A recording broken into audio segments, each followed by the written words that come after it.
বারুইপুরের ঘটনায় গ্রেফতার মূল অভিযুক্ত আনন্দ সর্দার। এর আগেই গ্রেফতার করা হয়েছিল দুজনকে। এবার বারুইপুর বাজার থেকে গ্রেফতার করা হলো মূল অভিযুক্ত আনন্দ সর্দারকে। আগেই গ্রেফতার অভিযুক্ত দিবাকর সর্দার এবং প্রভাস মণ্ডল। আটক করা হয়েছে তিনজনকে। এলাকায় পুলিশ পিকেটিং, কেন্দ্রীয় বাহিনীর টহলও রয়েছে। বারুইপুরের ঘটনা নিয়ে একেবারে কড়া প্রশাসন। সিট গঠন করে তদন্ত শুরু হয়েছে। বারুইপুরের অতিরিক্ত পুলিশ সুপারের নেতৃত্বে 6 সদস্যের সিট গঠন। 4টি মামলা দায়ের করেও তদন্ত শুরু হয়েছে এবং এরই মাঝে বারুইপুর, সোনারপুর এবং নরেন্দ্রপুর এলাকাতে 163 ধারা জারি করা হয়েছে। গতকালই আপনারা জানেন যে অগ্নিগর্ভ পরিস্থিতি তৈরি হয়েছিল বারুইপুরে এবং আজকে কিন্তু প্রশাসনের তরফ থেকে কিন্তু যথেষ্ট সতর্ক থাকা হয়েছে যে কোনো রকমের যাতে জমায়েত না হয়, অশান্তি তৈরি না হয়, তার জন্য কিন্তু একেবারে পুলিশি টহল, কেন্দ্রীয় বাহিনীর টহল চলছে এলাকায়। একেবারে বলা যেতে পারে থমথমে বারুইপুর। নির্যাতিতার নাবালিকার পরিবারের সঙ্গে ফোনে কথাও হয়েছে মুখ্যমন্ত্রীর। আগামীকাল মুখ্যমন্ত্রী শুভেন্দু অধিকারী তিনি বারুইপুর যাচ্ছেন। দোষীদের শাস্তির আশ্বাস দিয়েছেন শুভেন্দু অধিকারী এবং তিনি বারবারই বলেছেন যে প্রত্যেকেরই বিচার হবে। বারুইপুরের পরিস্থিতি নিয়ে প্রতিবেদন তুলে ধরেছেন আমাদের প্রতিনিধি প্রসেনজিৎ সাহা।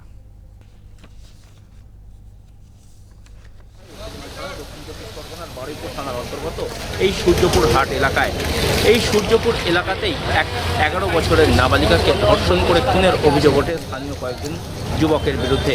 ঘটনাকে কেন্দ্র করে এলাকায় যথেষ্ট উত্তেজনা ছড়ায়। ইতিমধ্যে এই ঘটনায় মোট 3 জনকে গ্রেপ্তার করতে সক্ষম হয়েছে বারুইপুর থানার পুলিশ। উত্তেজিত জনতার হাতে পড়ে গণধোলাইকে এক অভিযুক্তের মৃত্যুও হয়েছে। গোটা ঘটনায় এলাকায় যথেষ্ট উত্তেজনা রয়েছে।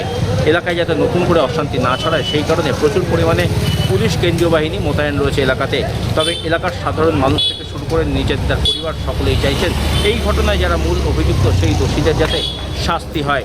দৃষ্টান্তমূলক শাস্তির দাবি করেছেন তারা এবং সেই দাবিতেই তারা দফায় দফায় বিক্ষোভ দেখিয়েছেন এবং তাদের দাবি এলাকার সাধারণ মানুষ থেকে শুরু করে সকলেই এই নির্যাতিতার পরিবারের সাথে রয়েছেন, যাতে এই নির্যাতিতার পরিবার সঠিক বিচার পায় এবং দোষীরা যাতে দৃষ্টান্তমূলক শাস্তি পায় সেই দাবি জানাচ্ছেন তারা।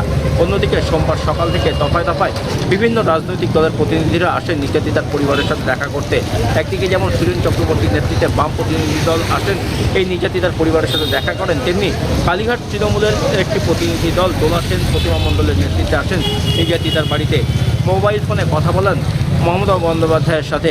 সব মিলিয়ে এই ঘটনাকে কেন্দ্র করে রাজনৈতিক যে রং লাগানোর চেষ্টা চলছে সেটা কিন্তু এলাকার সাধারণ মানুষজন খুব ভালোভাবে নিচ্ছেন না। তাদের দাবি রাজনীতিকে দূরে সরিয়ে রেখে সকলেই যাতে এই নির্যাতিতার পরিবারের পাশে থাকেন এবং তাদেরকে সঠিক বিচার দেন সেই বার্তাই দিচ্ছেন তারা। সব মিলিয়ে গোটা ঘটনাকে কেন্দ্র করে এলাকায় এখনও যথেষ্ট উত্তেজনা রয়েছে। দক্ষিণ 24 পরগনার বারুইপুর থেকে প্রসেনজিৎ সাহা, নিউজ টাইম। ইতিমধ্যে বারুইপুর কাণ্ডে অ্যাকশন মোডে মুখ্যমন্ত্রী। বারুইপুর কাণ্ডে আহত 2 সিআরপিএফ জওয়ান, পুলিশের গাড়িতে আগুন, উত্তেজিত জনতার। কাল বারুইপুর এসপি অফিসে যাবেন মুখ্যমন্ত্রী শুভেন্দু অধিকারী। নির্যাতিতার বাবার সঙ্গে কথা হয়েছে। পরিবার সরকারের কাছে যা চেয়েছেন পাবেন।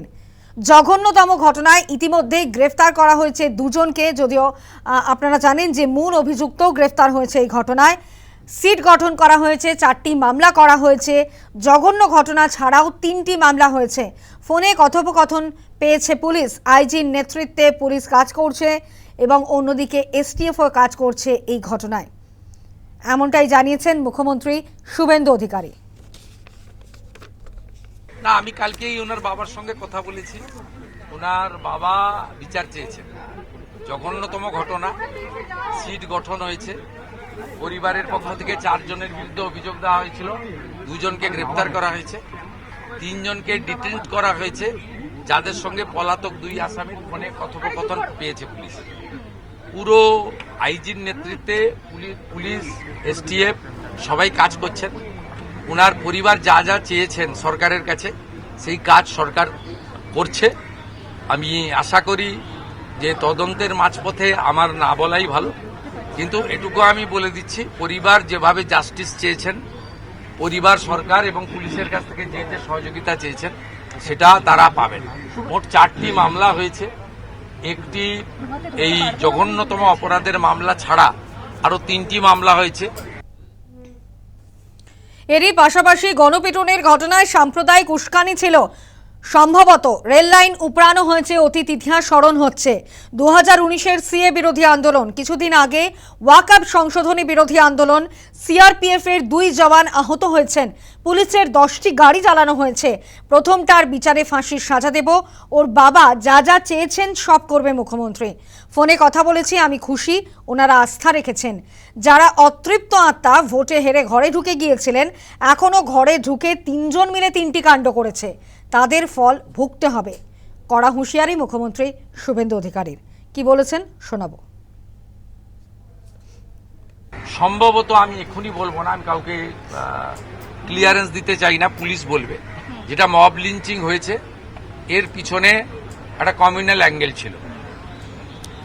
রেল লাইনে যেভাবে রেলপথকে উপড়ানো হয়েছে, আমাদের অতীত ইতিহাস মনে পড়ছে। 2019-এর সিএ বিরোধী আন্দোলন বা কিছুদিন আগে ওয়াকআপ অ্যামেন্ডমেন্ট বিরোধী আন্দোলন।